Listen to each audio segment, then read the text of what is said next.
j'espère que vous allez bien. Aujourd'hui on se retrouve pour une nouvelle vidéo et comme vous avez pu le voir dans le titre, je vais réaliser pour vous la première partie du tag des choix impossibles créé par Pocket Jeunesse et on commence dès maintenant. J'ai pris la tablette pour avoir les questions sous les yeux et donc on commence dès maintenant. Question numéro 1, votre livre préféré n'existe pas ou vous n'avez pas de coup de cœur pendant 3 ans.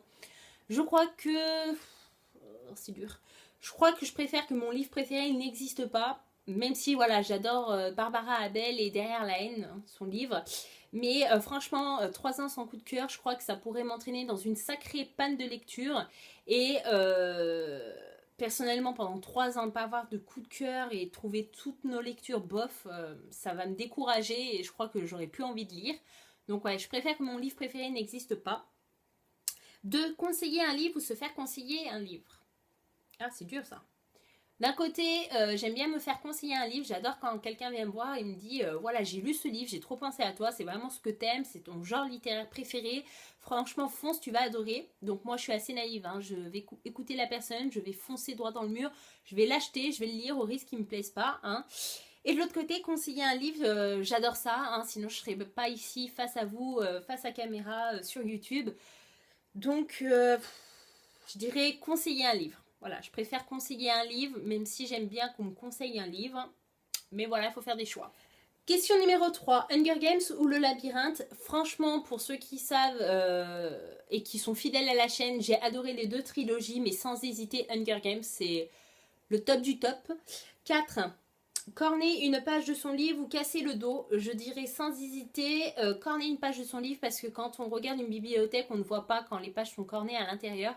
Alors que casser le dos, je trouve que franchement, ça rend le livre vraiment pas beau. Et quand on regarde une bibliothèque, c'est vraiment pas top. Je sais que ça fait superficiel ce que je dis là, mais franchement, c'est vrai. 5, un cliffhanger à la fin d'un premier tome et ne pas pouvoir lire le tome 2 avant 1 an ou lire un livre... Non, ou un livre avec une fin ouverte qui n'aura jamais de suite. Je crois que je préfère avoir un cliffhanger à la fin d'un premier tome et ne pas pouvoir lire le tome 2 avant 1 an. Parce que franchement, j'adore quand l'auteur arrive à surprendre son lecteur et qu'à la fin du livre, on ferme le livre et que là, on est sur le cul. Voilà, c'est le cas de le dire, on est assis, on est sur le cul et heureusement qu'on est assis d'ailleurs. Parce qu'on se dit, bordel, qu'est-ce qu'il a fait? Il torture son lecteur, c'est un truc de fou.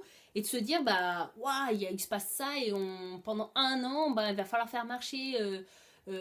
ces neurones pour essayer d'imaginer la suite et franchement quelle satisfaction quand vous avez ce livre que vous avez attendu pendant 1 an pour connaître la suite de l'histoire. Franchement, vous n'êtes pas d'accord? Question numéro 6, un roman adapté en film-série ou un roman non adapté? Alors ça franchement, c'est pas un choix impossible. Sans hésiter, je préfère un roman qui soit adapté en film ou en série. Parce que franchement, je trouve que c'est vachement agréable qu'on lise un livre et que par la suite on va voir ce que ça donne en film ou en série, qu'on va pouvoir mettre un visage sur des prénoms. Voilà, moi personnellement j'adore ça. J'aime aussi aller voir le film et lire après. Voilà, je sais que c'est rare, que les gens préfèrent lire le livre avant de voir le film ou la série en question, mais personnellement ça m'est arrivé plusieurs fois de voir le film et de lire le livre après, et j'ai assez bien aimé aussi. Donc voilà, 7, un livre génial avec une couverture moche ou un livre passable avec une couverture géniale.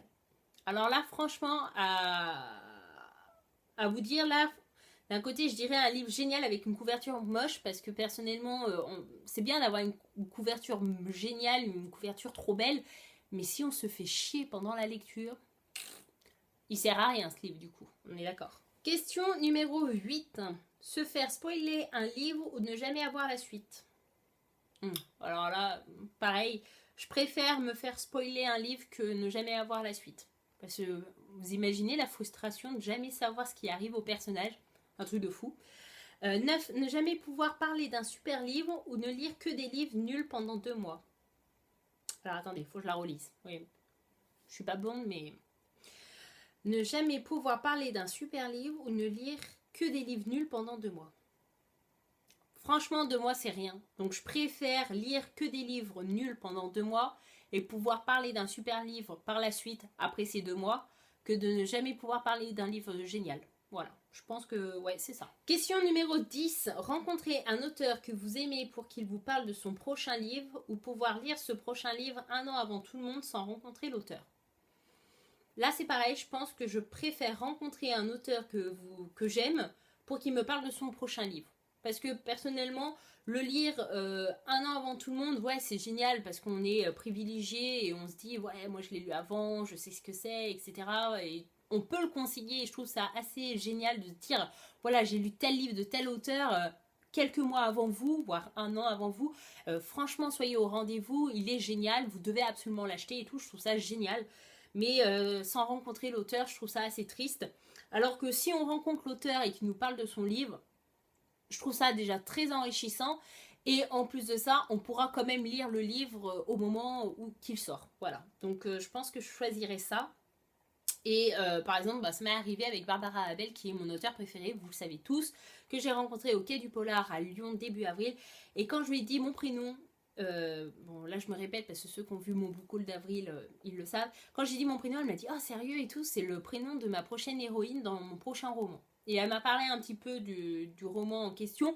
Et franchement, j'ai hâte. Question numéro 11. Faire une faute, c'est pas grave. Faire une photo avec un auteur ou se faire dédicacer un livre par cet auteur. Franchement, la dédicace avant tout. C'est-à-dire que, bon, quand je suis allée au Quai du Polar, j'ai fait dédicacer mes livres. Et après, pour certains, je leur demandais une photo. S'ils voulaient pas, ils voulaient pas. S'ils voulaient, tant mieux pour moi. Mais personnellement, s'il fallait que je choisisse vraiment, je choisis sans hésiter me faire dédicacer mon bouquin parce que ça reste. C'est quelque chose de... Je sais pas comment vous l'expliquer, mais c'est quelque chose qui reste. Et voilà, avoir la dédicace de l'auteur dans son roman et que l'on a adoré, ça vaut tout l'or du monde. 12. Lire une série géniale d'une traite sans plus jamais y avoir accès après ou attendre 2 ans entre chaque tome de cette série. Alors là, ça rejoint la question de tout à l'heure, là, la 5. Je pense que je préfère attendre 2 ans entre chaque tome de cette série parce que vous savez que je n'aime pas lire tous les tomes à la suite d'une saga. J'ai besoin de m'aérer le cerveau, de changer d'atmosphère, de personnage, d'ambiance. Et franchement, comme je l'ai dit, c'est super génial cette sensation quand vous avez attendu super longtemps d'avoir la suite d'une série que vous aimez et de vous dire ça y est, je vais l'acheter et je vais pouvoir le lire dès que je rentre du magasin. Franchement, je trouve que j'adore cette sensation et j'espère que vous serez autant d'accord avec moi. Ensuite, question numéro 13. Un livre triste ou un livre qui fait peur? Un livre qui fait peur, je trouve que ça peut être cool. Mais si ça fait vraiment vraiment peur, moi je suis une chochotte, je déteste les films d'horreur. Donc je vais choisir un livre triste. Parce que voilà, les livres tristes, j'en ai lu déjà pas mal. Et c'est quasiment, ouais, généralement, les plus beaux livres. Voilà, donc malheureusement il faut lire des livres tristes pour que ça soit des coups de cœur. Mais ça fait partie du jeu. Question numéro 14. Un livre avec un prologue ou un livre avec un épilogue? J'irais plutôt un livre avec un épilogue. C'est-à-dire que généralement, si on a une fin ouverte, avoir un épilogue, ça peut être bien. Vous voyez où je veux en venir. Question numéro 15. Ne pas pouvoir acheter de livres pendant 6 mois ou avoir une panne de lecture de 6 mois. Alors là, sans hésiter... Même si ça serait dur, je pense que je choisis ne pas pouvoir acheter de livres pendant 6 mois parce que avec tous les livres que j'ai entre derrière moi, livres papier et livres sur la liseuse, j'ai de quoi tenir 6 mois, voire même des années. Donc voilà, après ça serait juste affreux de se dire voilà pendant 6 mois tu n'achètes rien et voilà. Ça serait dur mentalement et voilà. Mais avoir une panne de lecture pendant 6 mois c'est super long et je crois que je me remettrai jamais à la lecture si ça dure 6 mois quoi. Et voilà, ce tag est enfin terminé, j'espère qu'il vous aura plu. Si c'est le cas, n'hésitez pas à mettre un pouce bleu. En tout cas, voilà, n'hésitez pas à répondre à ces questions en commentaire. Vous pouvez trouver les questions en barre d'infos. N'hésitez pas aussi à reprendre ce tag sur vos chaînes YouTube et à me donner le lien de vos vidéos pour que je puisse aller voir vos réponses. Ça sera avec grand plaisir. N'hésitez pas à me mettre en commentaire également les vidéos que vous aimeriez voir sur la chaîne. Ça me ferait grand plaisir de réaliser des vidéos que vous voulez voir à tout prix sur ma chaîne. En tout cas, voilà, n'hésitez pas également, je dis souvent n'hésitez pas, mais bon c'est vrai, hein, n'hésitez pas à vous abonner à la chaîne si vous voulez connaître et ne pas louper les prochaines vidéos qui vont arriver. Je vous fais de gros bisous et je vous dis à bientôt dans une prochaine vidéo. Bye bye!